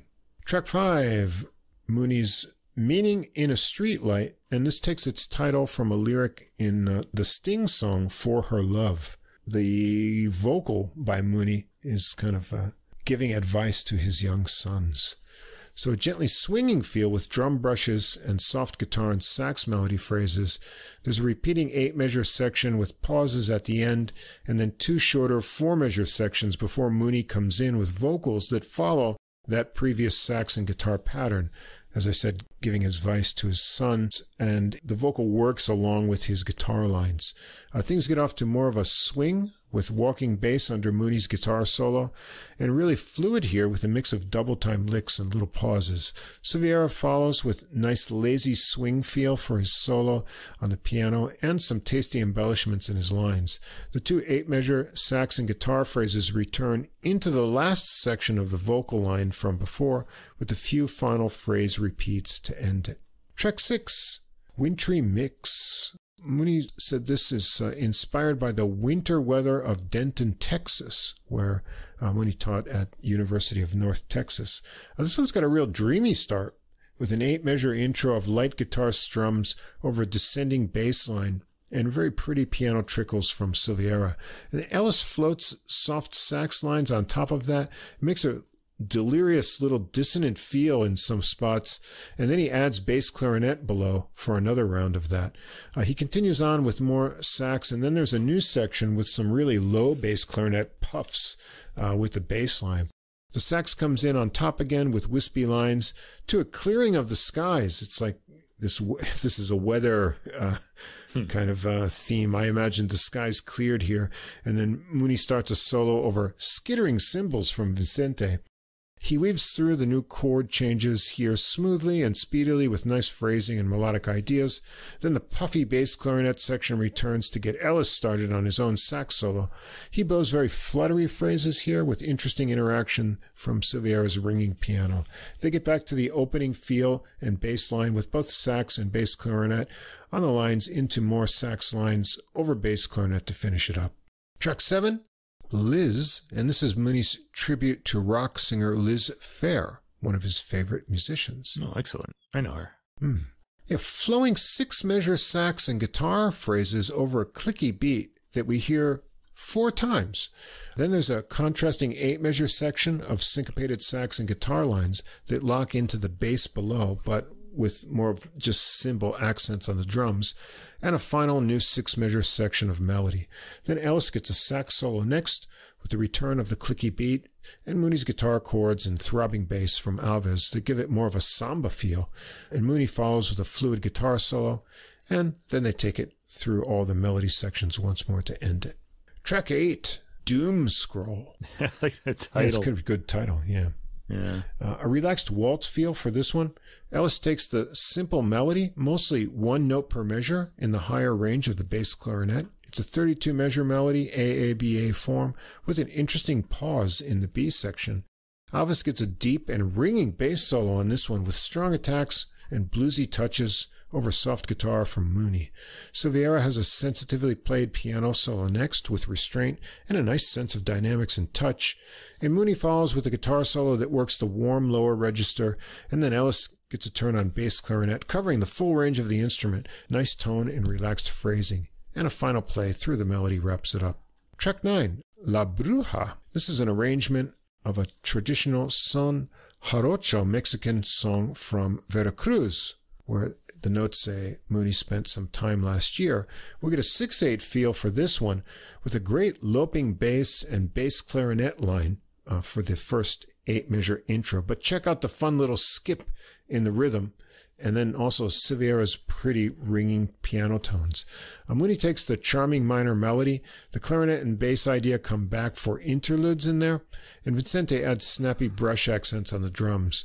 Mooney solos first with a good flow of ideas, and Silveira follows with an interesting solo of rhythmic phrases and building percussive ideas. They reset with the intro idea into another go at the melody, and Vicente has switched to sticks on the way and adds more accents and hits to push it to the end. And the final track, Mooney's Checkup, it's a straight bossa nova tune, and the harmony is inspired by Billy Strayhorn's tune Upper Manhattan Medical Group.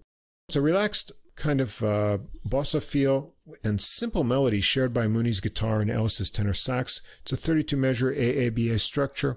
Alves's bass gives it a good throb of motion, and Mooney solos first with a mix of speedy double-time licks, tastier shorter phrases as well, and Ellis has an airy tenor solo with good upper register tone, and Silveira gets a piano solo too, showing off his gentle sense of touch and soft dynamics, one more round of the melody to a slightly hesitated ending.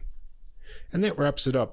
It's a fresh-sounding recording owing to Mooney's original compositions that build simple ideas into interesting arrangements. All the tunes are unique with a variety of feels, swinging, and Brazilian rhythms handled with confidence from the Brazilian rhythm section. Mooney's solos are fluid and melodic with a great warm guitar tone, and he often works on the melodies of his compositions together with Ellis's sax. And Ellis's tenor solos are energetic, and the bass clarinet adds a lot of atmosphere and variety in the arrangements. I enjoyed Silveira's piano playing throughout, both backing and in his solo ideas, and Alves's bass is steady, and his one solo was impressive, and Vicente's solid with a lot of perfectly timed accents and hits to build momentum in the tunes. Yeah, a very nice recording. Yeah, I actually thought it was a great sounding recording too. It kind of sounded like each instrument was individually mic'd in a studio. It, sort of like I wouldn't say it was produced like a rock record. It sounded live, but I mean, they kind of sort of isolated the instruments in the mix, I think. You can hear everything really fantastic. I thought you said Brazilian. I thought it was a quiet album mostly. With solos landing on the more intimate side. And in fact, Mooney's guitar tone is particularly like intimate and lovely. It feels like it's always telling you a secret, It's got some dark toned. some words of love. It's going to whisper in your ear, you know. And he's got a lot of class too, and communicates the intimacy really well. I myself warmed to his phrasing. I thought this album was a good late night listen. I'm always thinking of I'm thinking of Indian ragas. I'm always thinking, what time of day would be the best time to listen to this? I think this is another good late night listen. Also, early morning would be okay too, although I tend to do classical only in the morning. Anyway, it's okay. Goes for intimacy in the solos, and themes are very pretty and understated. Doesn't want to disturb polite company. I feel like Mooney is the standout player on the album, although everybody's very good. And I loved hearing the bass clarinet when it appeared. Yeah, it's always a nice surprise for me. You know, normally, like when I know something's like overdubbed, I think, but it works here really well. It's well thought out and really adds a lot of atmosphere to the tunes. Right. Piano solos, too, I liked a lot, too. Yeah, he nice had these spacious chords, and the harmonics that come in between those were able to really just bloom. The sound is really well caught in the spacious chord voicings. So it's enjoyable, quiet, great sounding recording. Yeah, I liked it. Yeah, fresh compositions. Yeah. You've never heard any of these tunes before. It's always nice to get some original music with a lot of variety and nice arrangements. So check it out. Great guitar sound and fluid solos. Definitely worth checking it out. Very intimate. All right, well, I had to include this last one because, it's a player who's the living history of jazz. Yeah. And that's the guitarist George Freeman and his recording on HighNote Records, The Good Life. Came out June 23rd. George Freeman has been part of jazz for almost a century. He's 96 years old. Can you that's believe almost that? like the entire history of jazz, really. He's going way back to near the beginning. You know? Right. Now, he's the brother of saxophonist Von Freeman and the uncle of Chico Freeman. So, all musical family. He was born April 10th, 1927 in Chicago.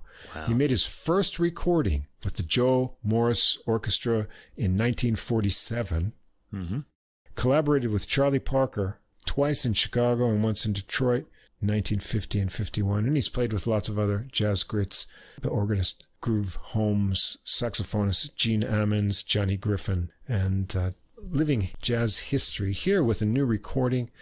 And what also drew me to this is this may be one of the last recordings that great organist Joey DeFrancisco made before he passed away last year. Yeah, and he really shines on it too. Yeah, he sounds great. And we may not get to hear anything new that we haven't heard from Joey DeFrancisco. So I definitely wanted to hear that. And that's just amazing to still be breathing at 96, but to still be playing guitar is a great achievement. So I wanted to hear this. And it's kind of enjoyable to see what he's still doing at this age. So George Freeman's on guitar. Joey DeFrancisco is on the first half of the album, tracks 1, 2, and 3, as well as Louis Nash. These are two different sections. That first session was made in June. Let's see. No, actually, this is later, actually, but it's the first on the recording, June of 2022. And then tracks 4 to 7 were made earlier in May, and those feature Carl Allen on drums and Christian McBride on bass to form the trio. We're going to start out with the old tune. Oh, I say old tune. If I Had You, 1928. But it's actually younger than George Freeman, right? Yeah. This was an early hit version in 1929 by Rudy Valley. That's a name you don't hear very often anymore. And Al Bowley.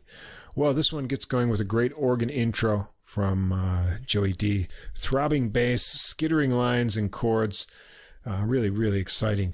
Freeman takes the melody plainly and no hurry, letting some notes ring, and he lets some speedy notes fly on the final section with some punchy articulations too. And Joey DeFrancisco solos first, building nicely with lots of space into amazing zipping lines, percussive chords, really great organ playing. Louis Nash has a great groove with a click going, And Freeman starts his solo with tasty sparse licks, little slick phrases. He had some cool trilly lines and works on repeated riff.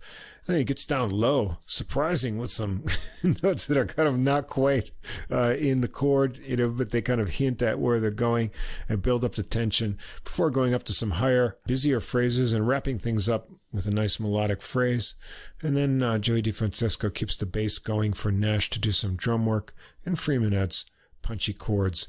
They take it around the melody once more with some tasty fills from Freeman and cool double stop phrases, ringing intervals for an outro. We're going to get some Freeman originals. Track 2, Mr. D, which is a relaxed, shuffling 12-bar blues. Freeman and Joey DeFrancesco work the melody riffs together. Freeman solos first, tasty licks and trills, a little call to post bugle quote in there, and he gets some low-range digging in his solo. Then Joey D solos, and he returns the quote favor early on in his solo. Works up some great tension with trills and speedy repeated licks into huge chord hits. And Freeman returns for some more improvisation, including some repeated notes and bends with more trills into another couple rounds of the riffy melody. And the last track with Joey DeFrancesco and Nash, Up and Down, another Freeman original. Nash gets it going with an 8-measure drum intro into a jumpy 12-bar blues tune. They go around twice, and Nash then gets a couple rounds of drum soloing. Joey DeFrancesco's next, really pumping the bass pedals with endless bluesy melody ideas on top of a great rising chromatic line into more phrases. He just never ran out of ideas. Such an amazing player. Freeman has great scratchy rhythms going underneath, and then Freeman's solo is fun with punchy articulation on repeated ideas, some interesting articulation and tone as well. And Joey D locks into his changing riff ideas.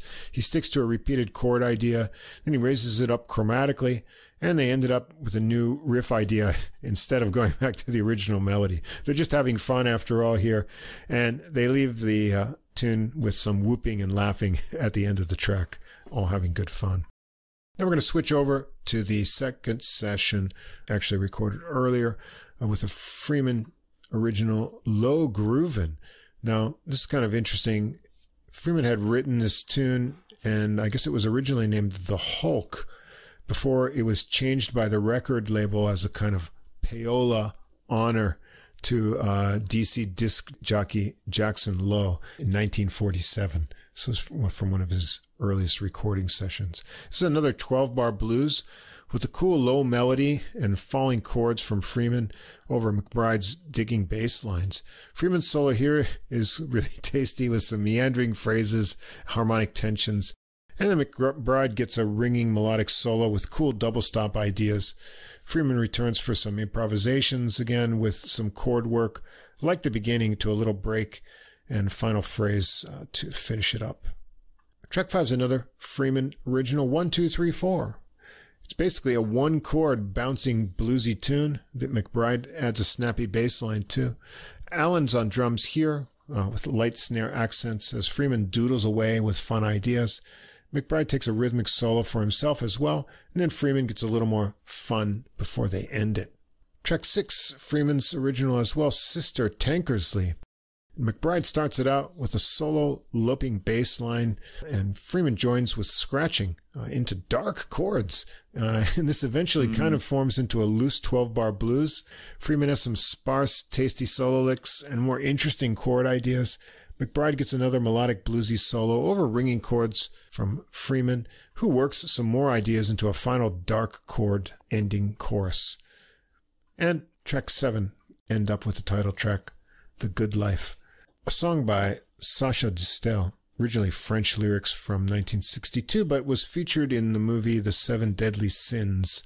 And Tony Bennett recorded it, made a hit from it in 1963. His version's real famous. Anyway, appropriate tune for Mr. Freeman. It's a good life to be playing guitar still at 96. Indeed. One wonders if we'll still be doing this podcast at 96. I kind of hope so, really, because when you're that age, what else are you going to do, you know? May as well be serving the public. Nice treatment here. Freeman creates some anticipation with the first melody note and a really long pause before he continues on. His phrasing and fills are subtle, tasty, and filled with feeling. They make a surprise change-up to a fast 6/8 feel.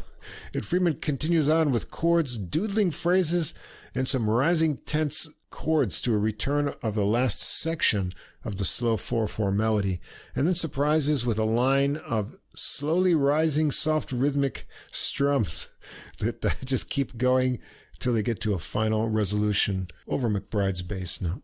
Jazz history in the flesh here, and he can still play the guitar. There's not much more to say, really. I hope he keeps playing until he's at least 100 years old.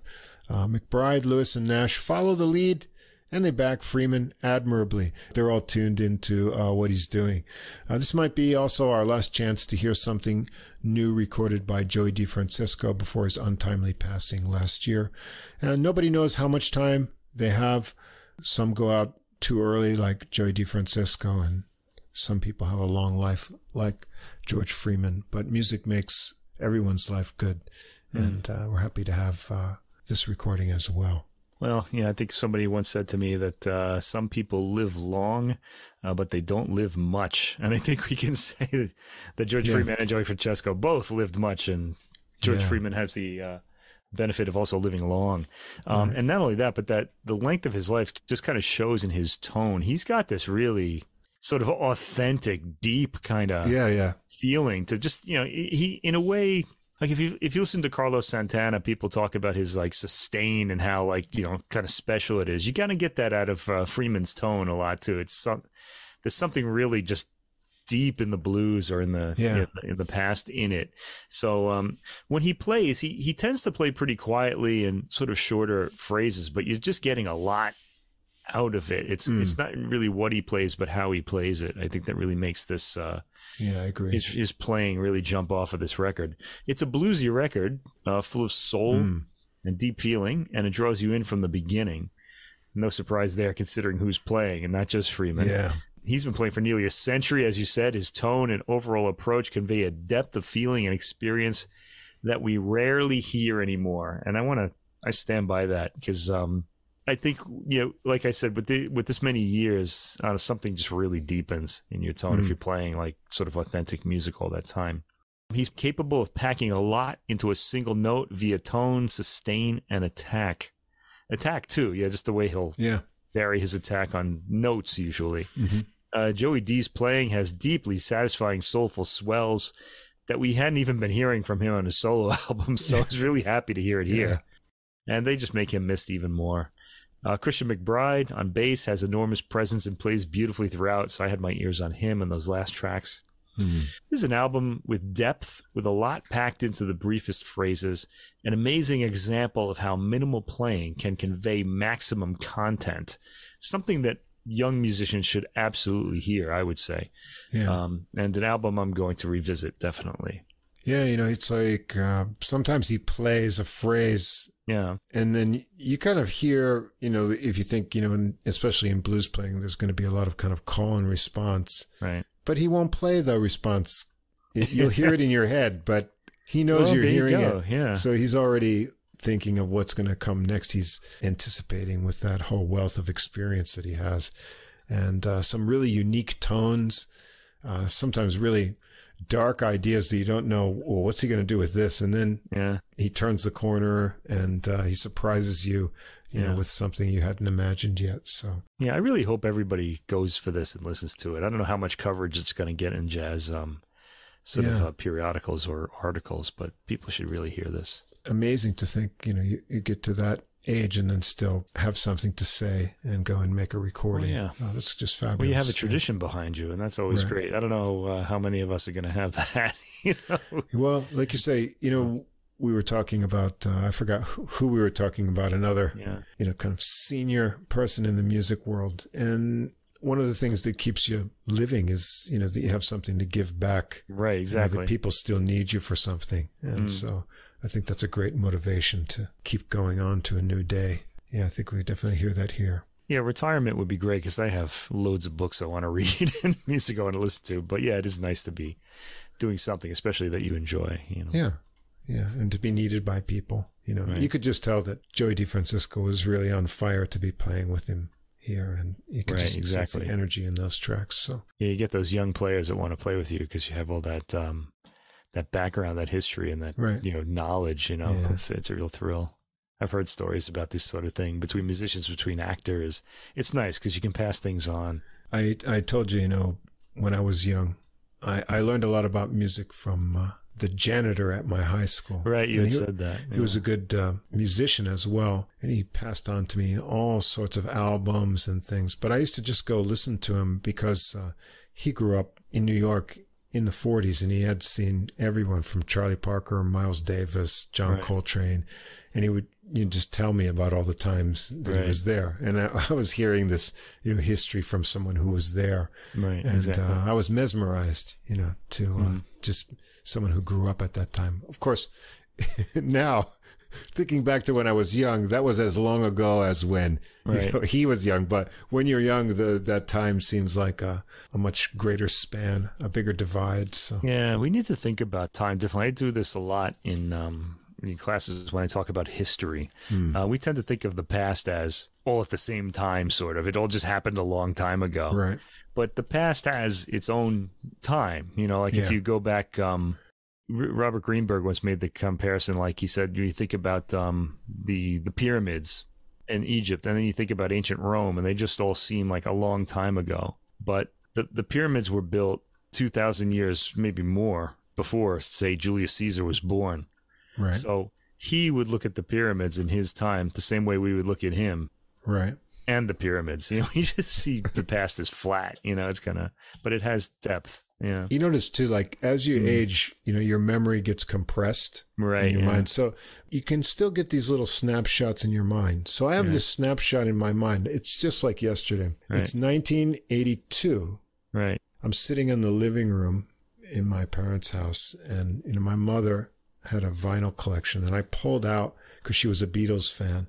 Oh, wow. And I looked, and there was Meet the Beatles. Right. I remember that record. I think it's 1963. And I remember looking at it and holding it and thinking, wow, this is so old. It was 63 to 82. And now I remember that yesterday. And that's 41 years ago now? I remember, because the Beatles sing on Sgt. Pepper's, the opening line is, it was 20 years ago today, Sgt. Pepper's at the Bland to play. And in 1987, the record had its 20th anniversary. And so, of course, all the newspapers were saying, it's 20 years ago today. And I was in college at the time. And I remember thinking, wow, that was a long time ago. And now it's 50 years ago? It's like more than double that time. And it just, I still remember the 20-year anniversary like it wasn't that long ago. Yeah. It's really fun. Well, we got to keep it all in perspective. Yeah. Right. Don't let it pass by too quickly. Yeah. All right. Well, there you have it. Episode 122, Guitarasaurus. And next week, we're going to go back to the piano. Are we going to call this Guitarasaurus? We said it all over the episode, but I kind of feel like it should be like a Guitarra Squeakus or something. I don't know. Something. All right. Well, if you think of anything better, let me know. All right, we'll see if something comes up. I'll edit out all of the Guitarasaurus. Maybe we could name references. it after. No, you don't have to edit them out. Just leave them in. Little, maybe Eddie Van Halen's Little Guitars. His song Little Guitars or something like that. Intimate guitars. I don't know. Guitar lingerie. What do you think? No. You gonna pass on that one? Okay. I can pass on that one. All right, Guitarasaurus it is then. Okay, as usual, thanks to Fast Signs of Staten Island for our glowing neon logo. Catches your eye and makes you want to hear what's inside the podcast. And as I mentioned, be sure to check out Same Difference, Two Jazz Fans, One Jazz Standard. You'll find a link in the description to that podcast, and you'll also hear the little promo at the end of this episode. Next week, episode 123 is going to be all piano-focused music, and we've got that all set up already. And we're going to talk about, we're highly anticipating, we've actually heard already, though, the Keith Jarrett album of CPE Bach recordings. Yeah, we'll go through that. Be interesting. And I've got some piano jazz from various places, both sides of the Atlantic. If you want to know what all those recordings are, after this episode gets released, we'll have that playlist up on Deezer, and there'll also be a link to it from our Facebook page. So come over and check that out if you want to start listening early. And otherwise, we'll see you again after another week of listening. So until then, stay tuned and keep listening. Same difference. Two jazz fans, one jazz standard. A review of a single jazz standard through music, history, and stories. And this is AJ. And this is Johnny. If you are a jazz fan and you like jazz standards, bebop, show tunes, ballads, you name it. Yeah, we've got them here. We drop a new show on you every other week, and we take a standard and we listen to a few different versions of it. Same difference. Come join the fun. Looking forward to seeing you.